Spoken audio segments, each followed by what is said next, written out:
Hello, good afternoon, everyone. My name is Yuting. I'm the registered migration agent from Aussizz Group Migration Education, and I'm from Perth office, from Northbridge office in Western Australia. Thanks for watching today's live stream. Today, I'm gonna give you some information about the employer-sponsored visa subclass 482 and 186 visas. So currently, it is because, as lots of people you might know, for this financial year, almost all of the states, the state nomination quota has been reduced a lot. Like personally, I'm from Western Australia. Like in Western Australia, our quota has been reduced by 70% in this financial year compared to last financial year. So making lots of applicants, lots of people, they are quite panic. They just wonder like whether they really can get a invitation through the state nomination, or they should seek for some alternative pathway. So actually, if you're thinking some other way rather than just waiting for invitation on the general skill migration, then today my topic is going to be very helpful to you, and I believe it will be very informative. All right, so let's start. So I'll briefly let you know what my topic will cover today. First of all, I will give you a quick introduction on both 482 and 186 visa, and then I'll let you know for every stage of the visa, what is the basic requirement. Okay, so what is the basic requirement for every stage? Because 482 and 186 employer-sponsored visa, they are not just you cannot just straight away apply for visa, because before you can apply for visa, your employer still needs to go through the nomination stage or even the sponsorship stage. So there are at least 2 to 3 stages involved. And then we will detailed discuss about the TSMIT, the minimum income threshold, and also the other wages requirements. And also, I will let you know more about like the labor market test, and I will briefly cover the labor agreement stream as well. All right. Next. Okay, so before I officially start today's seminar, I will quickly introduce us to you. I believe most of you have heard about Aussizz Group, as we are one of the largest education migration service consultants in Australia. So Aussizz Group, we always provide the free student visa consultation, the free 485 visa consultation, and we also do the free course enrollment, plus free student visa service.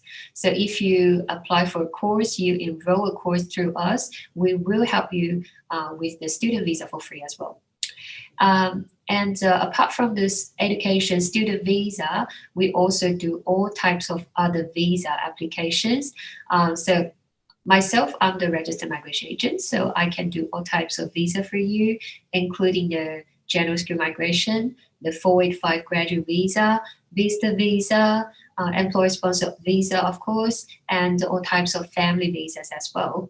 And last but not least, if unfortunately, for some reason, your previous visa application got refused or cancelled, feel free to seek help from us. We can do the tribunal. We can appeal to the tribunal. We can do AAT for you as well. And also, we do have a special referral program. So if you are our registered clients, and if you have referred a friend of you to us to do the enrollment, we will give you some referral bonus. All right, next. So see, this is our scope of service. We can do all types of skills assessments, AAT, as what I mentioned just now, GSM visas, professional year. We help you to enroll into the professional year program.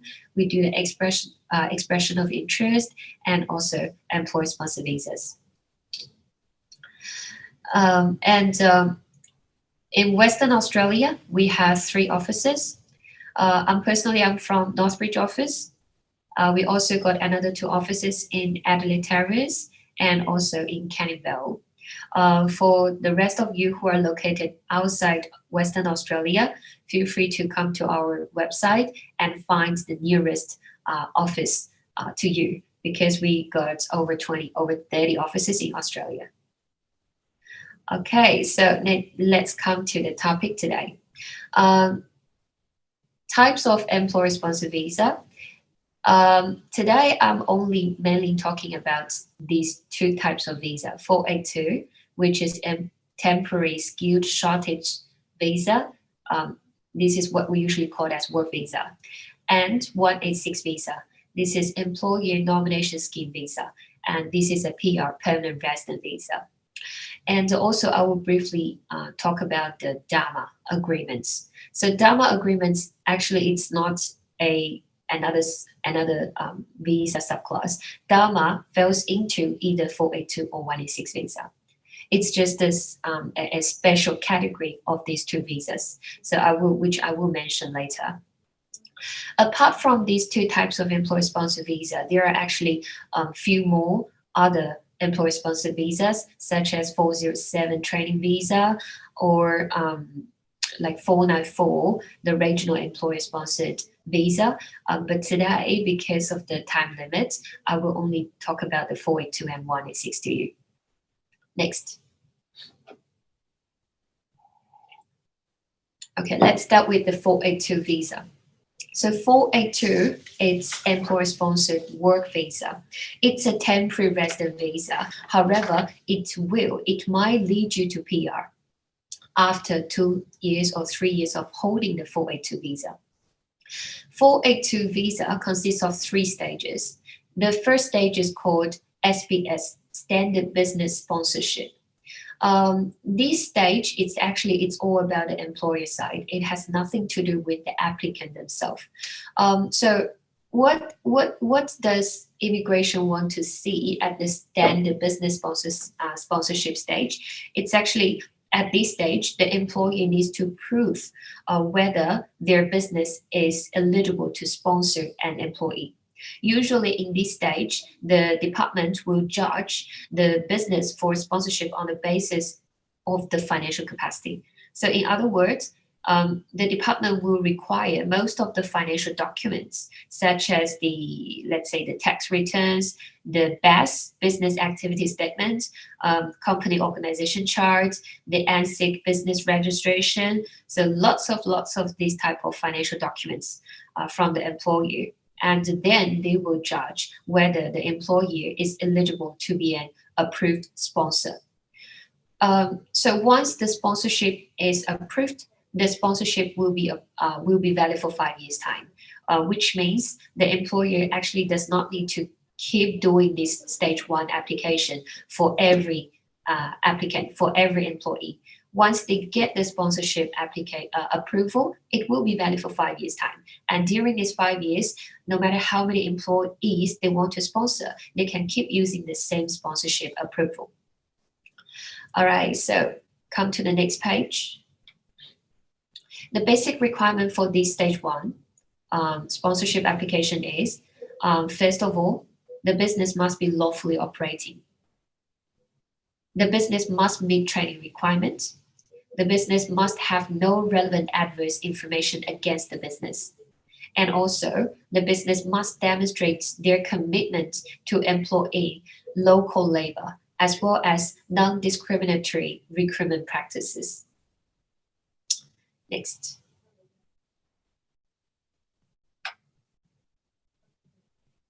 We can move to the next one. Yeah. So at this stage, the employer also needs to, they also got some obligations to comply with. All right, so the employer must meet the self-levy obligation, which is the Skilling Australians Fund.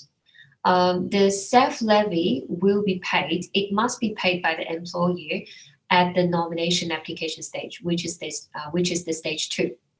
Okay, so the staff levy fee will be paid along with the nomination application fee at the stage 2. For the 482 visa, if the business annual turnover is under 10 million Australian dollars, then the employer needs to pay 1,200 AUD per year per nominee.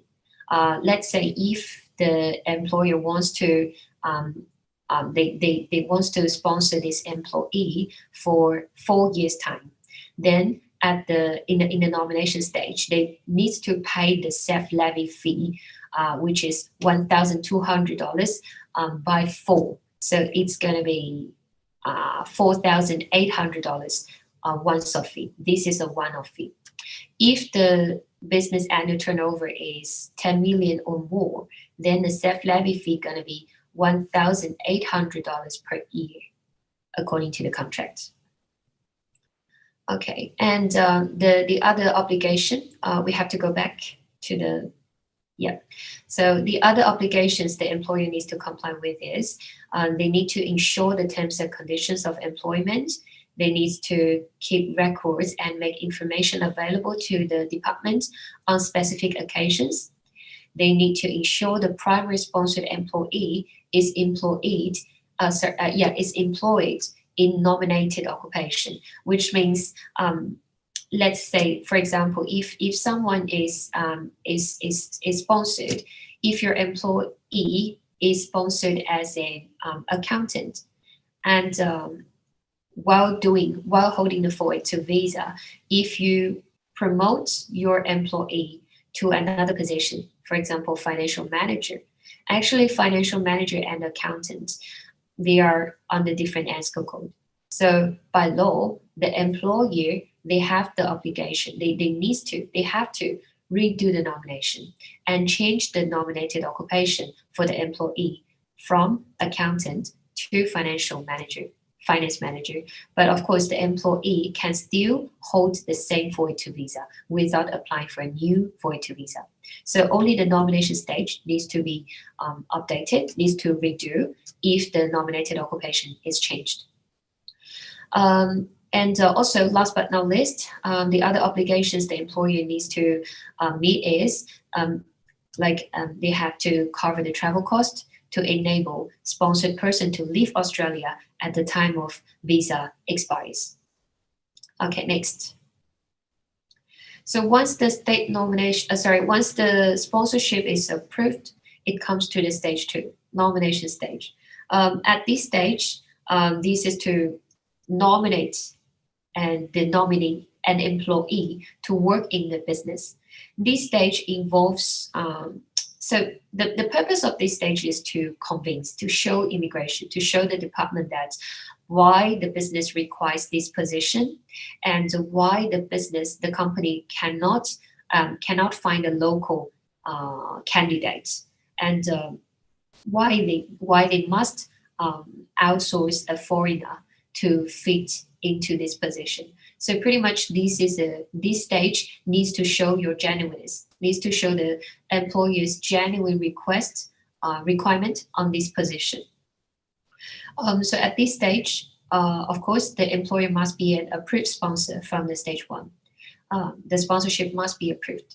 So the employer can lodge a nomination application right after the sponsorship application is submitted. However, the nomination application stage will not be started to assess until the stage 1 sponsorship is approved. Secondly, the nominee, the applicant must be nominated in an eligible occupation. So which occupation is on 482 visa occupation list, you actually can check from the Immigration, the Home Affairs website, and you can have a look. Basically, the occupations will be either on medium long-term list or on short-term list or on regional occupation list. Labor market test. So at this stage, a very crucial, a very important document the employer needs to provide is the labor market test. So labor market test is is a way to show immigration that, okay, so the employer, the company already put enough effort to look for local candidates in the local job market. However, they failed. So by doing this, they can show proof to the governments that they really need a foreign candidate to fit into this position. So when doing the labor market test, the employer must have advertised this position for a minimum 28 days. And the position must be genuine and full-time. So this position must be a full-time position, which is no less than 38 hours per week.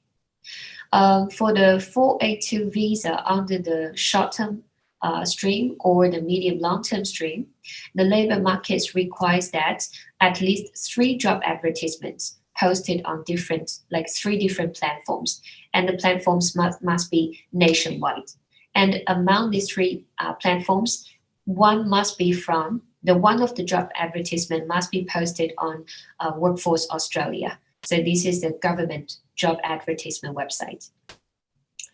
Currently, the TASMIT, the temporary skilled migration income threshold for not only for 482 visa, but also for 186 visa, it has been increased from $53,900 to $70,000 since 1st of July this year.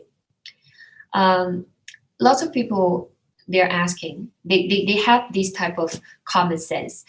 So they thought, okay, then no matter which occupation, as long as my employer offered me $70,000, that would be definitely okay. That would be perfect. So actually, it's not. Casemate is just one of the standards in terms of the wages. So apart from casemates, we also need to meet the annual market salary rate. So there are 2 standards for the wages. Okay, casemates, it's just one of it. And but also what the employer offered you must be also up to the market salary rate. Why is it like that? So TSMIT, they only give you, they only set a minimum threshold for for the wages. It's just a general threshold, and it doesn't matter which occupation it is. However, annual market salary rate, it depends on which occupation, right? Because everyone knows different occupation, they might got different, the salary. Let's say for an accountant, for a chef, it makes sense if you were just paid around $70,000 or $75,000. However, if you are sponsored as a senior accountant or as finance manager, if the market salary rate for a senior finance manager has gone up to 100K, then of course, if the employer only pay you $70,000, which is the TSMIT fee, it doesn't make sense. So I'll make it simple. When immigration, they assess the wages the employer offered to the employee, they will not only look at the TSMIT, the $70,000, but also they will check the market salary rate. Whichever comes higher, you have to meet that requirement. If the market salary rate shows this such position, like the average salary should be around 80K, then the offered wages should be 80K as well. If for a certain position, for example, cook, maybe the market salary rate is only $60,000, then no problem. If the employer offered you 70K, not a problem. You still can meet the requirement. So both requirement needs to meet. Last but not least, at the nomination stage, the employer there must be no adverse information about the business or any person associated with the business. Next.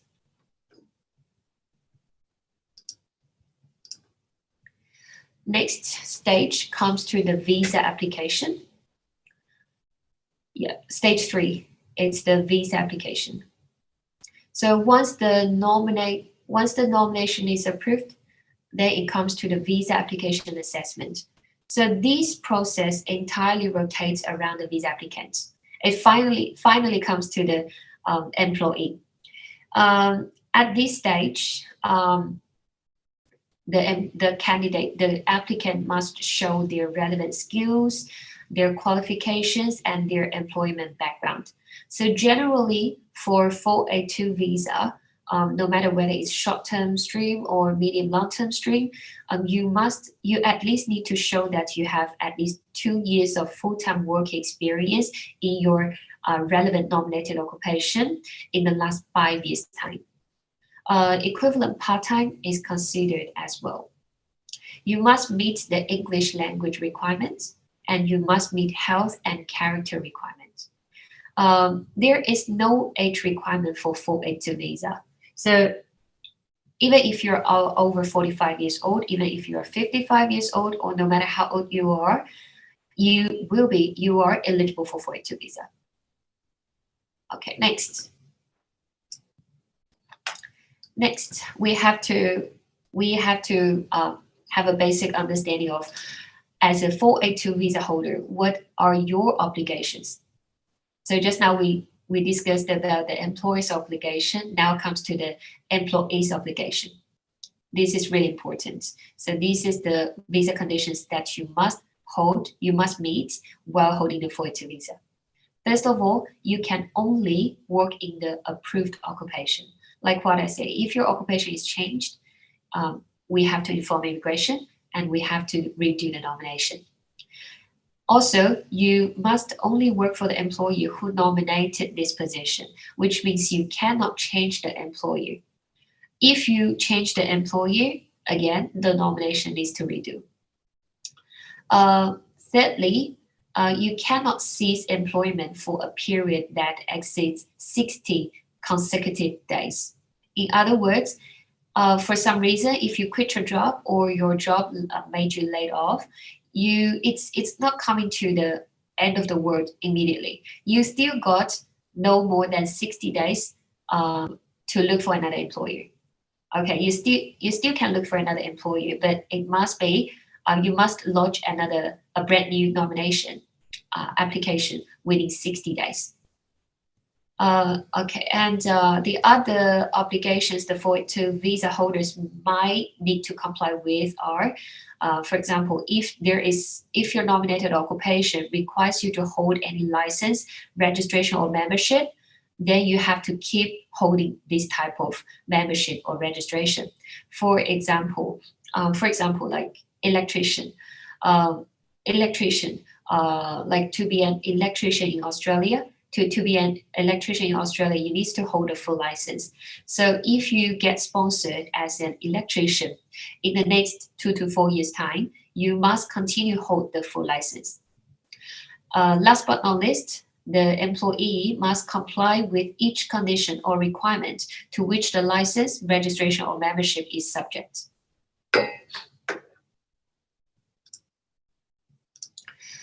Okay, so 482 visa holders can work in Australia in their nominated occupation under one of 3 streams. So 482 visa comes with 3 streams: short-term stream, medium-term stream, and labor agreement stream. Short-term stream usually gives up to 2 years of visa. Medium-term stream, like it can be issued up to 4 years visa. The labor agreement stream 482 visa, it's also up to 4 years, depending on the contract the employer issued to you. But just be careful. If you're a Hong Kong visa passport holder, then no matter which stream of 482 visa you get, you can get up to 5 years of 482 visa. This is such a bonus to Hong Kong passport holder. So if your occupation, so first of all, which stream you should apply, still depending on which occupation list your position is on. For example, if you're a cook or if you are a cafe or restaurant manager, this position is only on short-term list. Okay, so you can only go ahead with the short-term stream 482 visa rather than the medium-term 482 visa. So before you do anything, first, you should first check the the occupation list and find it out which stream you should go ahead. This visa, even though this visa only gives you 2 years time, but you might be able to renew for another 482 short-term visa. Medium-term stream. Next page. Yeah. So medium-term stream 482 visa is for applicants with the occupation that is on either the medium long-term skilled shortage list or on the regional occupation list. This visa can be granted up to 4 years time. It can be up to 5 years to Hong Kong passport holder. It will be given you PR pathway after 3 years of holding 482 visa. Okay, so this is just the current situation. So for now, only the 482 visa holder under the medium term stream may have the PR pathway after 3 years of holding this 482 visa. So after 3 years, if the employer is willing to sponsor, they can sponsor you 186 visa through the TRT stream to become the PR. But actually, this will be soon changed by end of 2023, by end of this year. So this 186 TRT stream PR pathway will be soon revised, and it will soon be applicable to all 482 visa holders, no matter whether you are holding a short-term stream or you are on medium-term stream. You will have PR pathway through the 186 TRT stream after 2 years of holding 482 visa. So it will also change from 3 years of holding 482 visa to 2 years of holding 482 visa, 1 year less. Okay, but it's not yet implemented. So for now, the 482 leading to 186 TRT PR pathway is still only applicable to 482 visa holders who is under the medium-term stream. Okay, so for now, it is not changed, but by end of 2023, by end of this year, very soon, it will change. Next.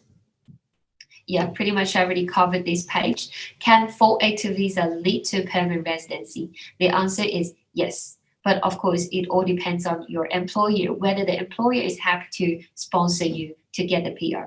By end of 2023, all 482 visa holders will be eligible for 186 temporary resident transition stream after 2 years of holding 482 visa.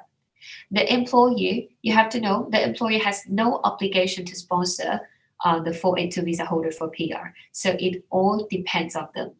Okay, it all depends on them. There is no guarantee that once you are on 482 visa, after 2 years, you will definitely get PR. So it all depends on the employer. Next.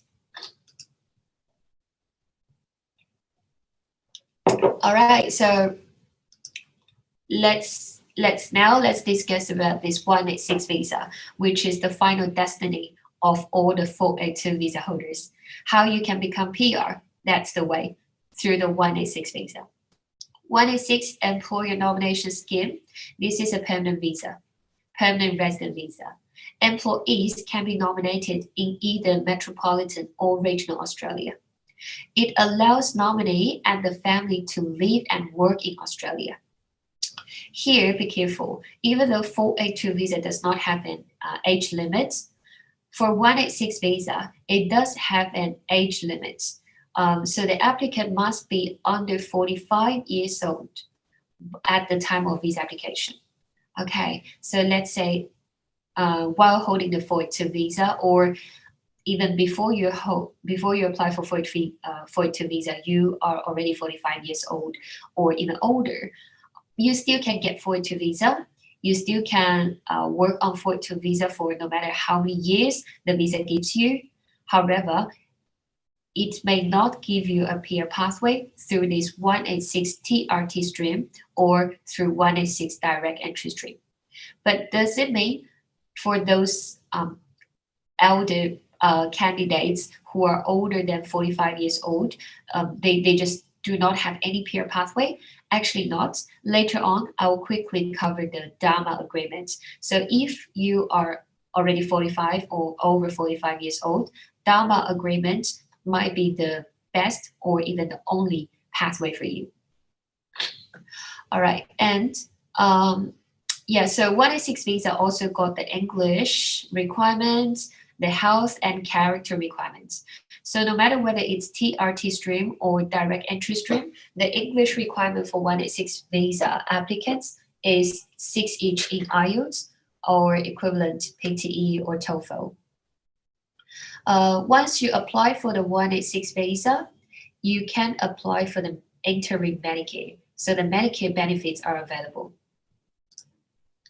Next, what are the different streams of 186 visa?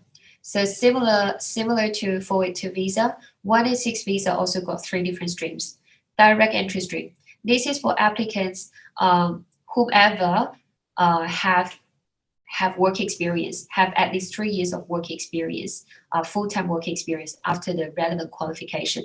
The work experience can be either in Australia or even overseas, so it doesn't matter. Temporary resident transition stream, TRT stream. This is a transition for 457 or 482 visa holders.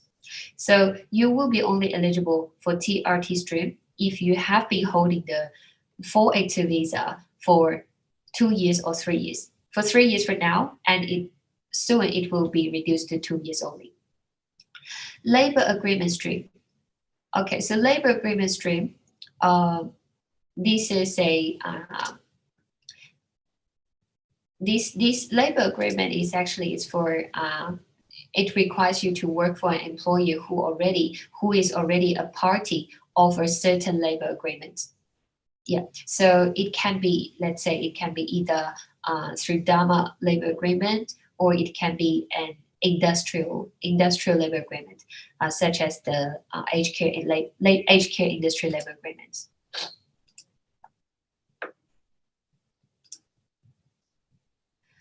Next,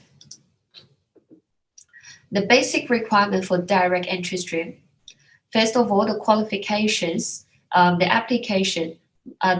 applicants, they must have relevant qualification as outlined by ANSCO. Okay, for example, as a chef, if you want to get employer sponsored as a chef, then you're supposed to have a relevant qualification as outlined by ANSCO skill level. So on the ANSCO skill level, it requires a chef to at least have the certificate 4.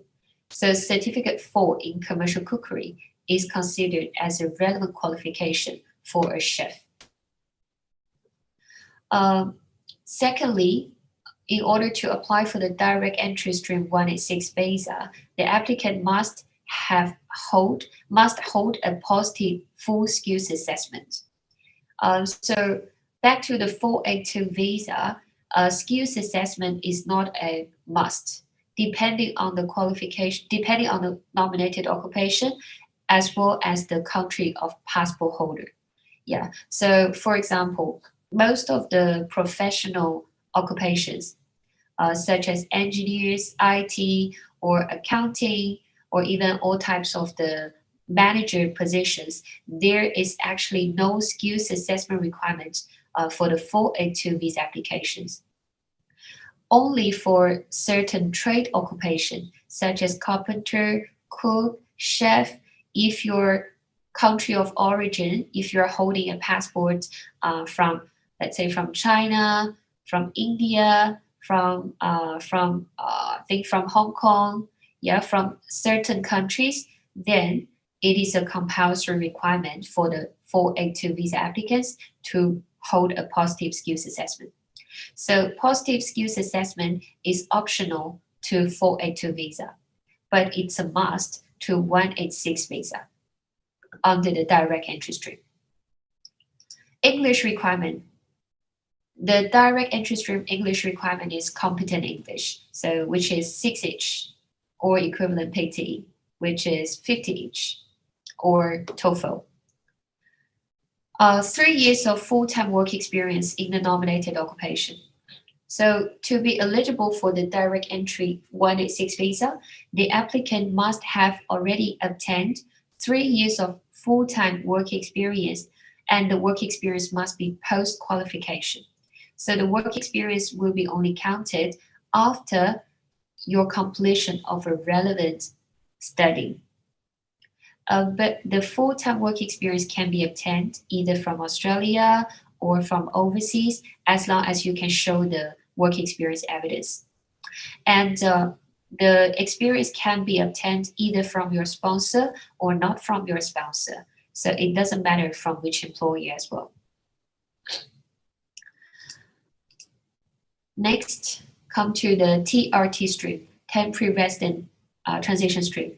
So this stream is only applicable to employees who have been working on 482 visa for their current sponsored employer for at least 3 years time for now, but later it will change to 2 years only. Under the TRT stream, the applicant also needs to show competent English, which is 6H or equivalent. So above are the basic requirements for the 482 and 186 visa. Last but not least, I will just give you a quick introduction about the DHMA, Designated Area Migration Agreement. It comes to the next page.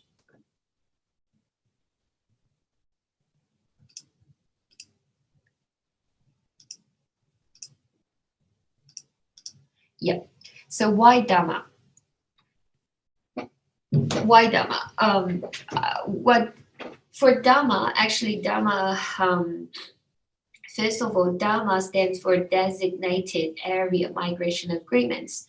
So it's apparent, it's very obvious that DHMA agreement only applies to only applies to companies that are located in designated area, which is certain regional areas. For example, the whole Northern Territory and several regional areas in Western Australia, they all under this DHMA agreement. Okay, so first of all, you need to find out whether your employer is in a certain DHMA area. Why we should choose DHMA? I would strongly suggest that people who are over 45 years old to look into this DHMA labor agreement, because for all of the general skilled migration visas and the general 186 visa, like what we say just now, direct entry stream or temporary resident transition stream, all of the other PR visas, they got the age limit, which is under 45 years old. And pretty much there is no age exemption. So the only place there got age concession is under this DHMA agreement. So DHMA, it applies to 482 visa, 186 visa, or even 494 visa. It will eventually lead the applicants to PR. It is available to applicants who are over the 45 years old for other standard PR visas, and also it is available to applicants who are not eligible for the traditional PR visas. Why? Because usually under the DHMA agreement, the local government, they have the freedom to make their own occupation list. So each DHMA region, they might have a different occupation list, and they can add lots of additional occupations on their list depending on their market, depending on their demand. For example, truck driver or even the bartender, waiter, all of these occupations, definitely they are not on the traditional occupation list. However, they might be on certain DHMA occupation list, such as in Western Australia. And also under the DHMA employer sponsor, there will be lots of concessions. Age concession, salary concession. Salary concession means the basic, the general TISMIT is $70,000, right? The $70,000 applies to the general, to the standard 482 visa or the 186 visa. However, if you get employer sponsored under this DHMA, you might get a wages, get a salary concession by 10% or even more. Also, the applicant might get some like qualification or even work experience concession. So, for example, like what we just now mentioned, usually for the standard 482 visa, you need to show at least 2 years of full-time work experience. But on the DHMA, you might just need to show 1 year work experience and even not full-time. You might just work for 20 hours per week for at least 12 months. So for certain occupations. So for DHMA is really a good, I would say it's a shortcut. I can't say it's a shortcut because it takes you at least 2 years from 482 to the final PR. But it's a good way for people who does not have any other PR pathway through the traditional PR visas. Okay, or for people who is running out of time and who is running out of time but still haven't got enough work experience to go ahead with the traditional employer sponsor. Or it is also suitable for people who do not have many points for the general skill migration. Okay, and also, last but not least, it is very suitable for people whose occupation is not on the traditional occupation list. Like just now what I said, like childcare worker, aged or disabled care role, or waiter, truck driver, all of these occupations, they are not on any other occupation list. Then DHMA might be your only PR pathway. So for the DHMA, the basic requirement is you must be nominated by an employer, and the employer must be in a certain DHMA region. The employer must be granted a labor agreement through their specific DHMA region. So this is called endorsement. Okay, so unlike the standard 482 visa, with the first stage called sponsorship, DHMA 482 visa under DHMA agreement, the stage 1 is called labor agreement. Still, the applicant needs to meet certain English requirements, but the English exemptions may apply depending on different DHMA region and depending on different occupation. The salary, okay, so just now we already covered. The contract, the employee still needs to meet the salary requirements, but exemptions may apply, such as 10% 10% exemption concession. Still, applicant needs to show relevant qualification and or work experience to work in the nominated occupation. But the work experience there might be exemption for the work experience as well. So all in all, DHMA got a lower requirement on both employer and employee. Okay, so these are the slides that I prepared. Now it comes to our Q&A. I can see there are a few questions here.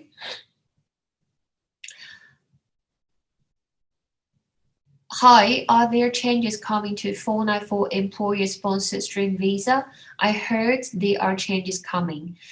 So what changes are you referring to?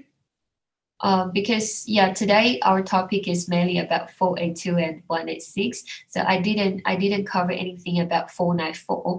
But for now, 494 is still like that. Once you are on 494 visa, you have to you have to hold this visa and keep working for your sponsored employer for 3 years time. After 3 years time, you can apply 191 visa to become the PR. And at the 191 visa stage, you no longer require the sponsorship from the employer. So you will no longer rely on the employer. Okay, so you just need to show the department the past 3 years work experience evidences. then you can apply for 191 visa. The second question, how many years of TR will be given to a master students? Okay, so I guess that is, this question refers to 485 graduate visa. So for a master students, you definitely will get minimum 3 years of 485 visa. It might go up to 5 years if your course is on the select degree list. So it can be either 3 years or 5 years. Okay, 3 years or 5 years. 3 years for the course that is not on the select degree list. 5 years to graduates who study the course that is on the select degree list. So this select degree list is available on the Department of Home Affairs website, or you feel free to send us the inquiry, send us your CRICAS code, and we can check for you. If you graduated from a university or from a college located in the regional area, from a university in the regional area such as Northern Territory or Western Australia or any place outside Brisbane, Melbourne, Sydney, and also while holding the first 485 visa, if you continue living in the regional area, by the time of your first 485 visa expires, you might be eligible for another 1 or 2 years of 485 visa extension. That's called second post-study workstream visa. So I can't tell you the exact amount of years that you'll be given because I don't know what you study and where you study. However, I would say it can go up to maximum, I would say maximum 5 plus 2 years. In total 7 years. So it ranges from 3 to 7 years. Yeah, 3 to 7 years for master graduates. Next, what are the PR pathways for computer network and system engineer with 45 points, including valid skill assessment and 6H in PTE? Well, today I think all of the above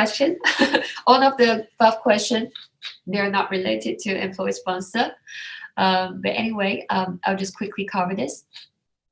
So you have 45 points, including valid skills assessment and 6H in PTE. Well, computer network and system engineer, this is a good occupation on the medium long term list. So theoretically, you have all the peer pathway, all the general skill migration, and all the employer sponsor visas. So if you only got 45 points, then my only suggestion is you should increase your PTE score as soon as possible. Okay, you have to. With 6H in PTE, by 50H in PTE, you get 0 points on the EOI. If you can increase your PTE to 65H, then you'll get extra 10 points, making your points go up to 55. So 55, I assume these points has not included the state nomination points. So 55 points, if you apply 491 EOI, you will get extra 15 points from the state. Then you will have 70. I'm not sure which state you're from, but if you're from Western Australia, 70 points, it's already enough for you to apply for the EOI for Western Australia 491 because this position is sponsored in Western Australia. I believe this position is sponsored in most of the states. Okay, so if you're after general skill migration, you need to increase your point because 45 points is not enough for any type of EOI. Or alternatively, I'm not sure how many years of work experience you have. Are you running out of time? All this information, I have no idea. If you're running out of time, but you have at least 2 years of full-time work experience, you can go ahead with the 482 visa, like what I mentioned just now. Or if you already got 3 years full-time work experience, you can go for 186 visa through the employer sponsor. Alternatively, let's say if you already got a job, but your work experience is less than a year or just few months, and you're running out of time, you actually can discuss with your employer to see whether they are happy to sponsor you on another type of employer sponsor visa, which is called 407 training visa. Okay, it's called training visa. Okay, so for the For detailed discussion, feel free to contact me, and we can arrange a proper consultation to discuss all your other pathways. I want to know for 186 direct entry experience should be counted after Set 3 or Set 4, and can we lodge the 186 nomination after 2 years full-time work experience? See, like just now what I mentioned, the work experience must be obtained after the qualification mentioned in the according to the ANSCO skill level. So I'm not sure which background you're from. Are you a commercial cookery student? Are you a carpentry student? It all depends. So you need to tell me which nominated occupation you're after. Then I will let you know the work experience will be counted after which qualification. Okay, it's different.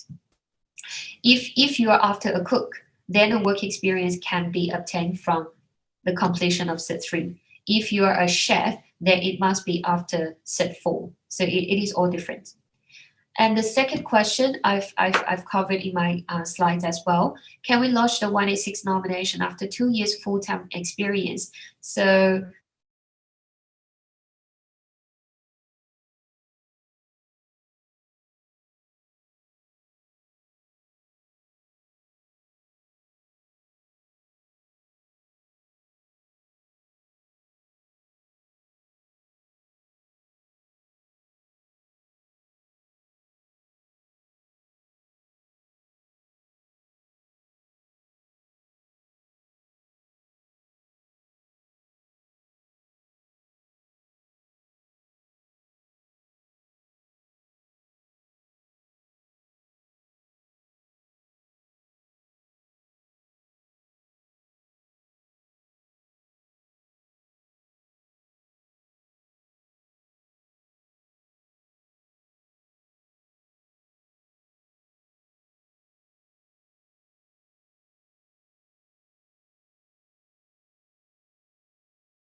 Hello, everyone. Thank you for attend our seminar online section today.